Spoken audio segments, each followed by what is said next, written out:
Calaroga Shark Media.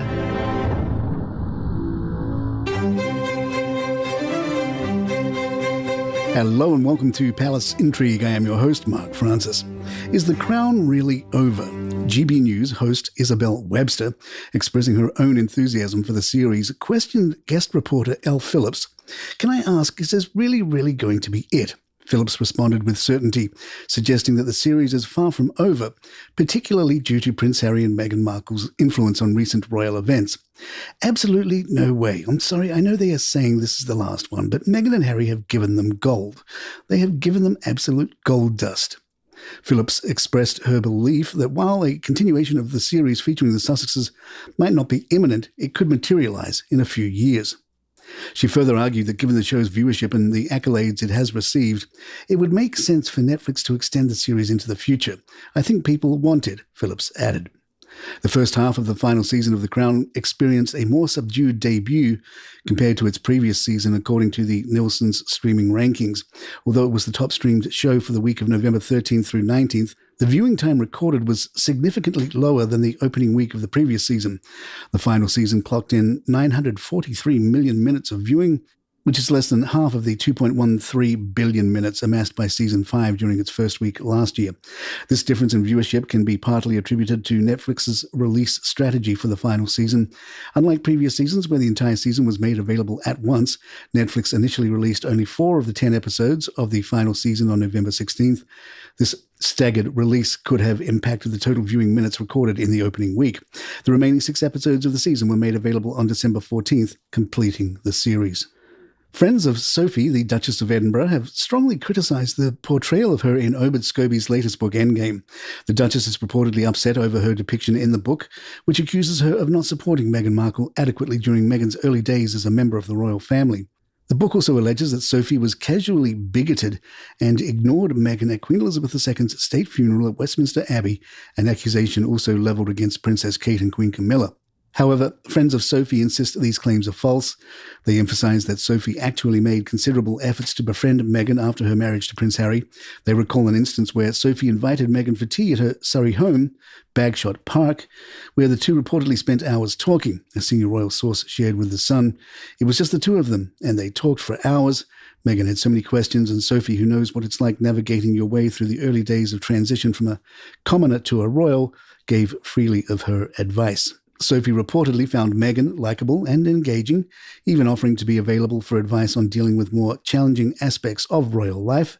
However, Sophie was surprised when she did not hear from Meghan again after this meeting and hoped for a reciprocal invitation to Frogmore Cottage. The Kate is Wonderful crowd defended the perception that she isn't a very hard-working royal. The Daily Mail's Richard Eden said, "Catherine is trying to raise our future king, Prince George, and the children. It's a very important job, so it shouldn't be seen as not working hard. She's doing that in addition to engagements, so you would always expect someone like Princess Anne to do more." The Daily Mail's royal editor Rebecca English added, "The Prince and Princess of Wales, they are always a bit low down, and I think this highlights the balance that they are trying to find, which is they also want to focus on a smaller number of charities and get more intimately involved in those charities.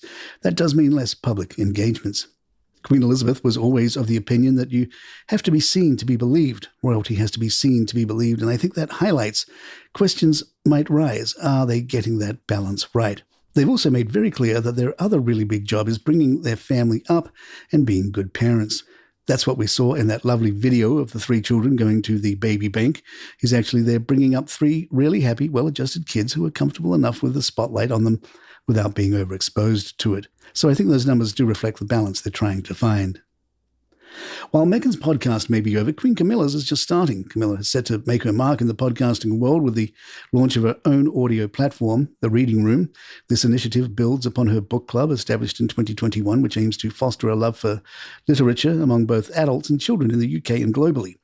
The podcast, co-hosted by Queen Camilla and the charity's CEO Vicky Perrin, will feature a weekly series with guests including Sir Ian Rankin and Dame Joanna Lumley. In a promotional trailer, Queen Camilla appeared elegant in a navy blue dress and striking gold jewellery.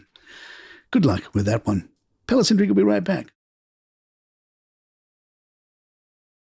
Royal commentator Angela Levin says that Harry wants to come home because London is his home and he wants his children to be here. They can't be unless they get top protection, I thought to myself. If he starts doing that, it's because everything else has failed. He wants to come back. He wants to be a member of the royal family again. But my goodness, he's very changed Harry, and he's going to do what he wants. The fact that he has no respect for his father, no respect for his birth, I think he's going to be a big danger because he will go into competition with the royal family themselves. Harry's memoir, Spare, has achieved significant commercial success, becoming Amazon's best-selling book of the year. Its popularity was immediate, setting records for its release and maintaining strong sales throughout the year. Notably, Spare topped Amazon Books' best-selling titles of 2023, even outperforming Britney Spears' memoir, The Woman in Me. Despite its success in sales, Spare also found itself at the top of another list. It was the most traded-in biography at We Buy Books. The company, which specializes in purchasing used books, reported accepting 459 copies of Spare. A spokesperson for We Buy Books noted that they limit the number of copies they accept within a certain time frame, suggesting that the actual number of trade-ins could have been higher. Spare also appeared on 2 lists published by Amazon, the best-selling list and most read list. While it led the former, it ranked number 6 on the latter, which is based on the average number of daily Kindle readers and Audible listeners. Harry Potter and the Order of the Phoenix secured the top spot on the most read list, with Spears' biography coming in at number 9. The memoir sold 1.4 million copies on its first day and 3.2 million in its first week, reflecting its widespread appeal.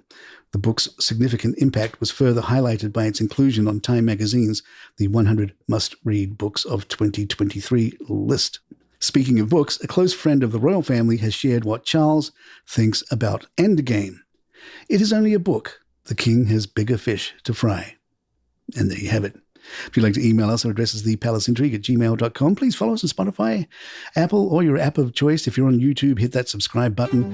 It really helps us out. I'm Mark Francis. My thanks to John McDermott. This is Palace Intrigue, and good times.